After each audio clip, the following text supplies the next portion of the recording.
Hello बच्चों, let us understand the solution for this question. The question says that if a constant force act on a body initially kept at rest, the distance moved by body in time t is proportional to. तो हमारे पास question में कहा गया है कि अगर कोई constant force किसी बॉडी पर एक्ट करे जो कि इनिशियली रेस्ट पर रखी हुई है, तो उसके द्वारा जो डिस्टेंस मूव होगा बॉडी का टाइम टी में वो किसके डायरेक्टली प्रोपोर्शनल या इनवर्सली प्रोपोर्शनल होगा, ये हमें यहाँ पे बताना है।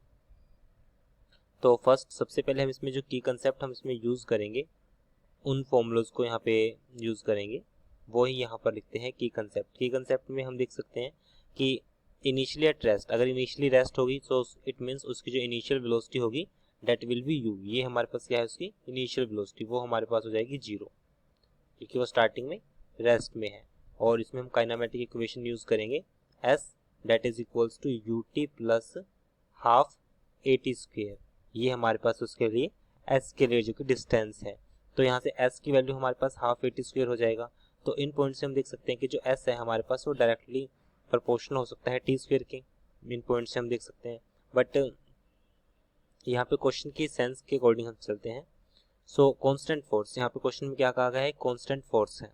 Now solution for this question, constant force if F is constant, F is constant, अगर f की वैल्यू कांस्टेंट है, f हमारे पास होता है according to Newton second law ma equals to constant, so mass into constant. अब mass तो हमेशा कांस्टेंट रहता है किसी बॉडी के लिए, तो यहाँ पे a की वैल्यू हमारे पास क्या हो जाएगी, a की वैल्यू भी हमारे पास कांस्टेंट होगी। यहाँ से एक्सेलरेशन कांस्टेंट, और क्वेश्चन के अकॉर्डिंग स्टार्टिंग में इनिशियल वेलोसिटी जीरो है, तो यहाँ से s की वैल्यू हमारे पास आएगी, ये वैल्यू जीरो हो जाएगी, half a T square. a तो कांस्टेंट है, 1/2 भी कांस्टेंट रहेगा, तो यहाँ से s की वैल्यू हमारे पास डायरेक्टली प्रोपोर्शनल आ जाएगी टी स्क्वेयर। एस हमारे पास क्या है, डिस्टेंस मूव,